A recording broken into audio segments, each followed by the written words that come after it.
On this episode, we talk about making time to visit stuff in the field and making time easily.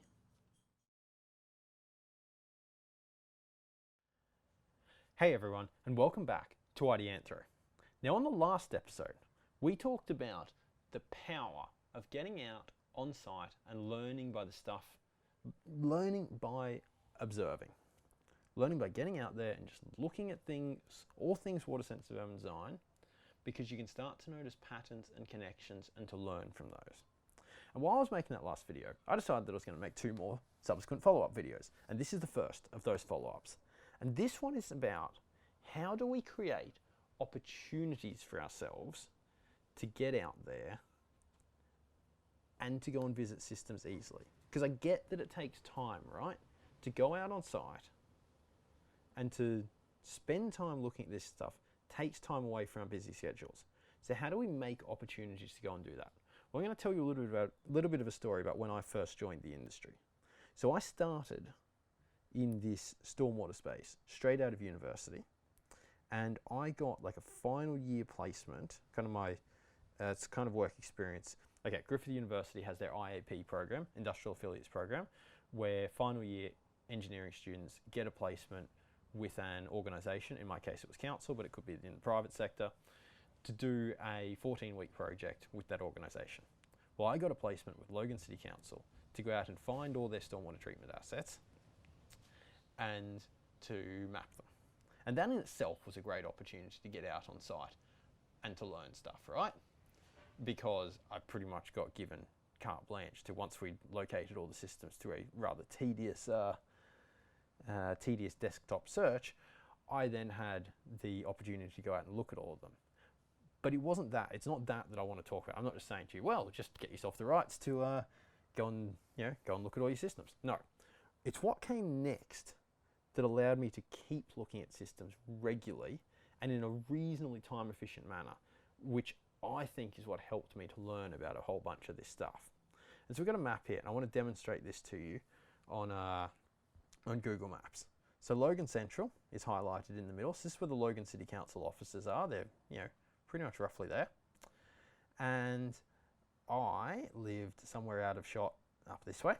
And so I used to drive every day down this road, along the Ipswich motorway here, off at this exit here, along Wembley Road, and to Logan Central. So that was the main council office. But there's also a council depot somewhere around here, roughly around here. I'm a little bit lost in that respect. There was also a council depot here. So what I started doing, and so I would sometimes make trips out to the council depot, sometimes I'd have other reasons for work to head down this way.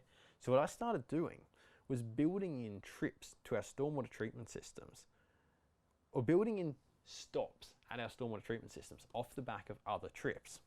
So most of the stormwater treatment systems in Logan at that time were developing, or a fair whack of them, I shouldn't say most, a fair whack of them were developing in a patch around 3rd Avenue here. There's a little bit going on kind of over this way. Definitely some stuff down this way, like Waterford West. It was over this side in here. And a little bit of stuff kind of in Eagleby out of shot down this way. And so I started building in opportunities for myself to go and look at these systems off the back of normal trips. So I mentioned the council depot before. Well, if you went to the depot at council, often you'd leave Logan Central, you'd come down, go down 3rd Avenue, kind of scrap along this way a little bit, and down like so to go to the depot. So you're driving past. So I'd start stopping in at systems. Be a system here that I'd stop in at lots, one over here. There were heaps in this little area. It's just finding opportunities to stop in at lots of systems off the back of another trip. Because the time taken, if you just go out to visit a system, the vast majority of the time is in the driving time there and back, right? If I wanted to go and look at, I'm sitting at home right now making this video, if I wanted to go and look at a stormwater treatment system from where I am now, it would take me at least 7 minutes to get to, okay, no, there are a couple really close, but outside of that, the next ones are about 7 minutes away, and then pushing out to like quarter of an hour drive, and then, because there's not heaps around me. So if I wanted to go and look at stuff, I would burn up a fair bit of time in driving time And then sure, I'd walk around the system for 15 minutes or something like that, which would take up a fair whack of the time. But even if I went to the nearest systems that are 7 minutes drive away, drove straight there, admittedly, like I gotta get prepped first, so I should probably put some shoes on and, you know, maybe grab a camera first. So a few minutes to get ready, 7 minutes to drive there. Well, that's 10 minutes down on the clock. Let's say I look at it for 15 minutes. Now we're up to 25 minutes. I drive home another 7 minutes. We're at 32 minutes. So out of all of that time, I put my gear away. We're up to 35 minutes now. I looked at the system for 15 out of a total of 35. It's not really efficient, right? So if you want to make this time efficient, what you need to do is build this stuff onto the back of other trips. So I would say be going, okay, I'm going to go to the depot. Fair enough. I'm going to leave council, go to the depot, have my meeting. Driving on the way back, I'm going to go, okay, going to stop in at Ainsley Street here, going to stop in at Leitra Street over here, going to look at those ones. Okay, sweet. There's this new one over here. I'll swing by it and then come back. Okay, I might look at each of those for 10 or 15 minutes or so. Might take half an hour, might take 45 minutes out of my workday, but I got to look at 3 systems, learned a bunch. Maybe we've got something going on at one of them, and learnt all of that. But it's only cost me the time that I literally stopped to look at them, rather than if I'd gone from work to look at each of those, well, by the time I pick up one of the council cars to go and take a look at those, that's going to take you know, a few minutes. Drive out, it's probably going to 15 minutes to get there, have a look at each of them, 15 minutes back, including getting the car back and settling in at my desk. You know, it's going to burn up half an hour in travel time, right? So way more efficient to build it onto the back of another meeting. Same sort of thing I used to do, like driving home from work. Not normally to work. You notice that I tended to build this stuff onto the way back from things, because I'd always end up spending more time on site than I expected. And so if I did that on the way out there, then I'd end up getting rushed and being late to meetings. So I always did it on the way back when, you know, if I spent a little bit more time on site, didn't really matter. So, example of this would be, as I said, way to work was, you know, down here along the Ipswich motorway and up Wembley Road.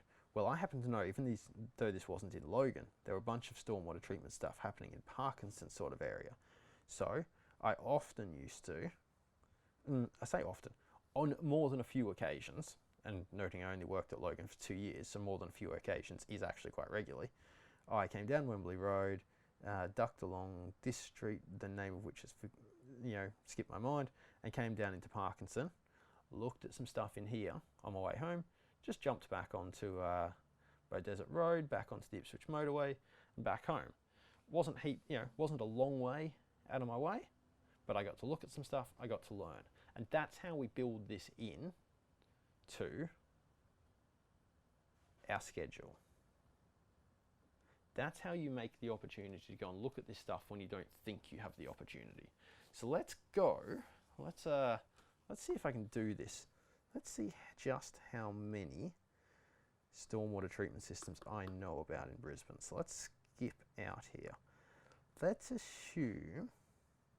Okay, yeah, I can do this. This will be interesting. Let's assume you live. You don't even live close to Brisbane, right? Let's assume you live out somewhere. Samford Village is lovely.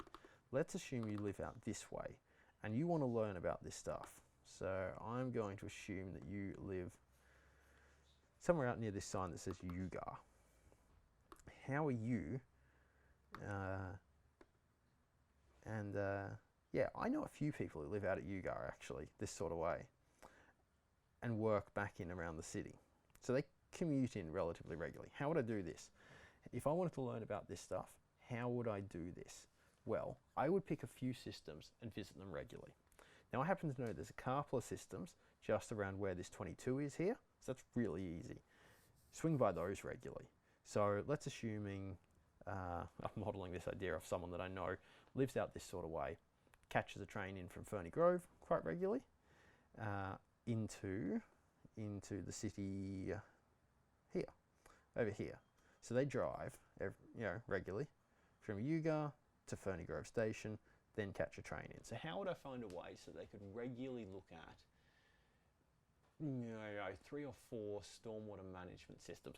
So what I'd do, well, there's a couple at Samford Village here. So I'd be saying to them, okay, your way home in the afternoon, I would be looking for opportunities. Jump off the train at Ferny Grove. Actually, I'm pretty confident. Yeah, here we go.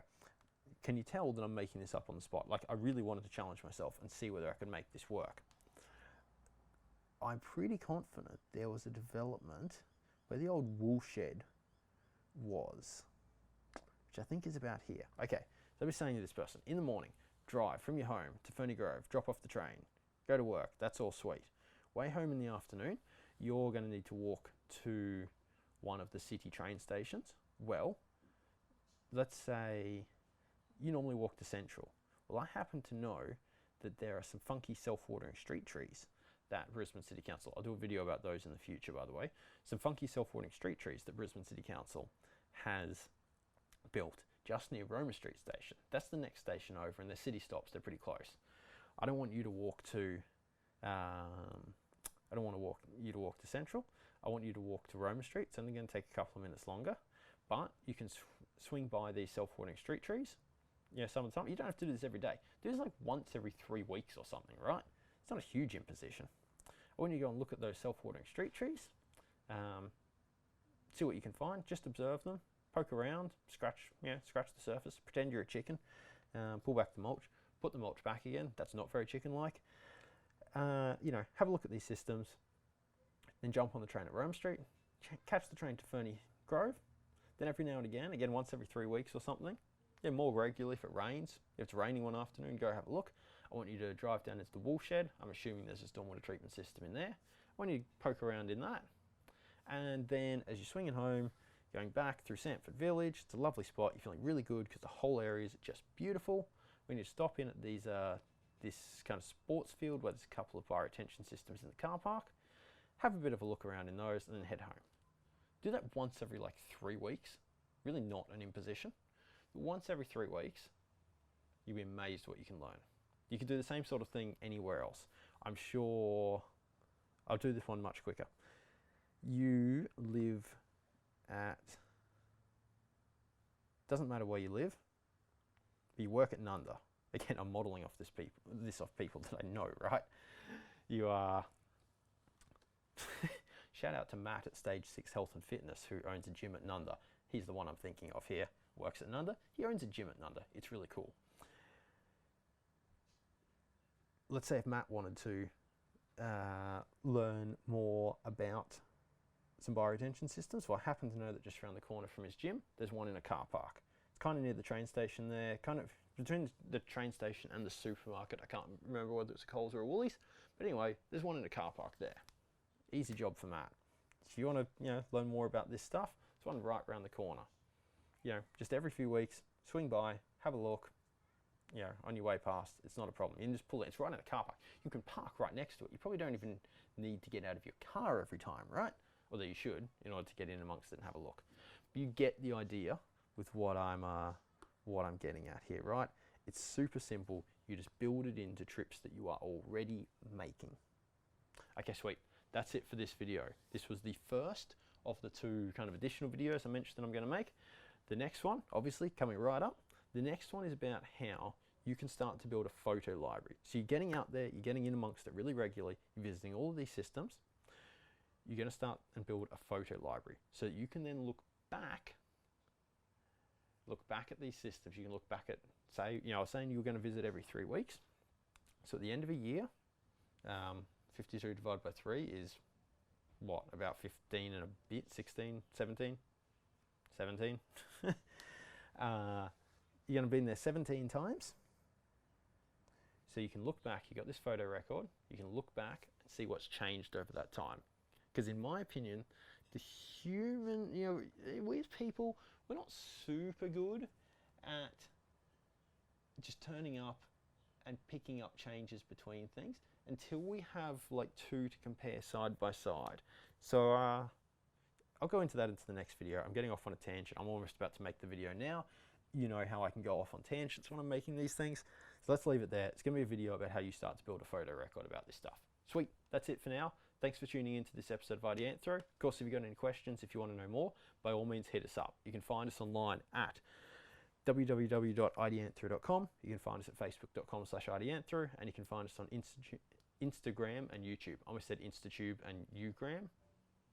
Yeah. Anyway, Instagram and YouTube. Have a good one. Thanks for tuning in, and we'll see you next time.